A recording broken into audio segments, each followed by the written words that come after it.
Bonjour à tous, eh bien on a eu un gagnant surprise, alors pas pour tout le monde, parce que 30 secondes avant le départ, le gagnant, tout d'un coup il y a une prise énorme, on avait vu ça ces derniers temps, il y a une mode comme ça, il y a des gens sur cette planète du cheval qui sont très très bien informés, mais alors ils sont très bien informés à 60 secondes du départ et ils jouent à 30 secondes du départ, mais des sommes énormes, même mes confrères s'en sont aperçus, ils en ont fait l'écho et bizarrement le cheval gagne. Bon, point de suspension et le favori, comme hier, le favori du public traîne en queue de peloton et finit parmi les derniers.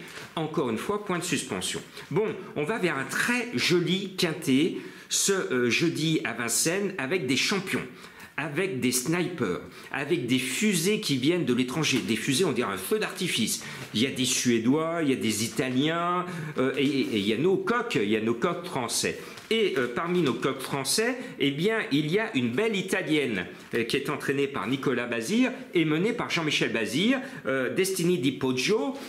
Toute la presse, tous mes confrères, 1, en tête.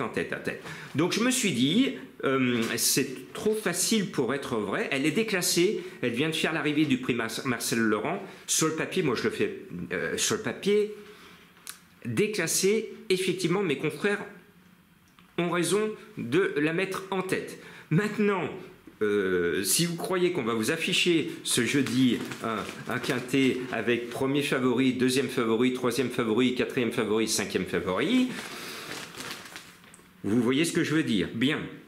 Donc j'essaye d'être peut-être le seul journaliste hippique en France à vous donner l'ordre ou le seul à vous donner le désordre pendant que tous les autres vont vous donner l'ordre. À vous de choisir. Moi, j'essaye de vous donner quelque chose de plus original. Moi, il y a un cheval que j'estime beaucoup et qui débaroule, c'est un Suédois, il débaroule en conquérant, il peut se révéler. C'est un coup de poker que je tente avec le 6 Immortal Doc.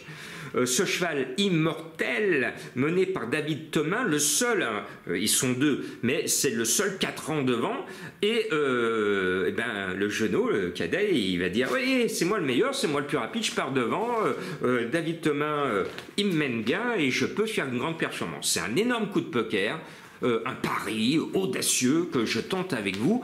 À vous de me suivre ou pas, à vous de me suivre ou pas. Et puis, il y a un homme, surtout en ce début de semaine et puis depuis pas mal de temps, qui trotte sur l'eau. Cet homme vient de faire un coup de 5, c'est Mathieu Mottier. Donc je me dis, comme il trotte sur l'eau depuis le début de la semaine, avec son coup de 5, je me dis que Mathieu Mottier, il va bien continuer à nous faire des miracles, à trotter sur l'eau, avec son set Working Class Hero. Allez, Mathieu, tu es notre héros national, et avec cet autre Suédois, eh bien, on pourrait avoir une gagne spéculative si notre ami JMB ne l'emporte pas.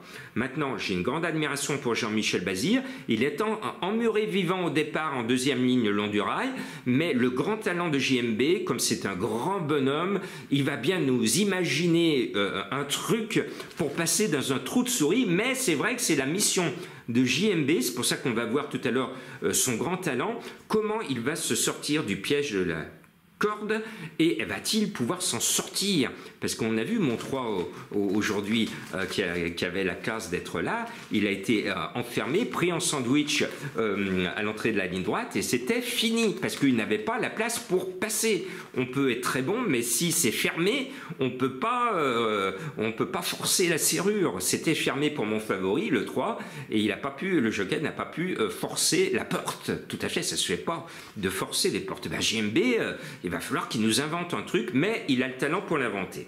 Bien, 6, 7, 10, voilà un ordre original. Le 3 Joconde, Sibet, c'est une peinture en ce moment, parce qu'elle est belle, elle est en forme. Elle ne va pas nous décevoir. Et puis, au jeu de la finale, le 3 appelle le 13 de Prève, cheval italien qui est en pleine forme et qui nous revient à Vincennes. Il y a brillé dans le passé. Il est annoncé à 20 contre 1. Pour moi, c'est une très belle chance. Le cheval est au top et il nous vient avec des ambitions.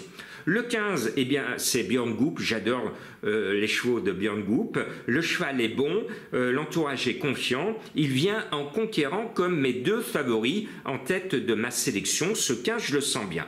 Et puis un autre sniper, un autre tort étranger qui lui a des ambitions d'Ourasie. Actuellement, il est invincible en 3 courses. Premier, il est bien dans sa tête, il est bien dans sa peau. Ce 16 Yahoo Diamant, eh bien, je le mets parce que au moins on sait que ce cheval prend son mœurs et il veut aller au poteau et faire un grand sourire de cheval sur le poteau pour la photo finish. Ce 16 me plaît beaucoup. Et puis, il y en a un que j'aime bien, alors il est un peu barré par rapport à tous ces snipers étrangers, c'est notre coq. Je rêve du bois de Vincennes, le 5, mené par Mathieu Abrivard. Alors Mathieu sait qu'il n'a pas la première chance, donc il va mener sans pression, mais le cheval peut prendre quelque chose, et vous le savez, Mathieu Abrivard, c'est quand même un grand bonhomme, hein, comme JMB, et quand il peut nous jouer les snipers, il est capable d'un grand numéro. Voilà, je viens de vous livrer une sélection très spéculative,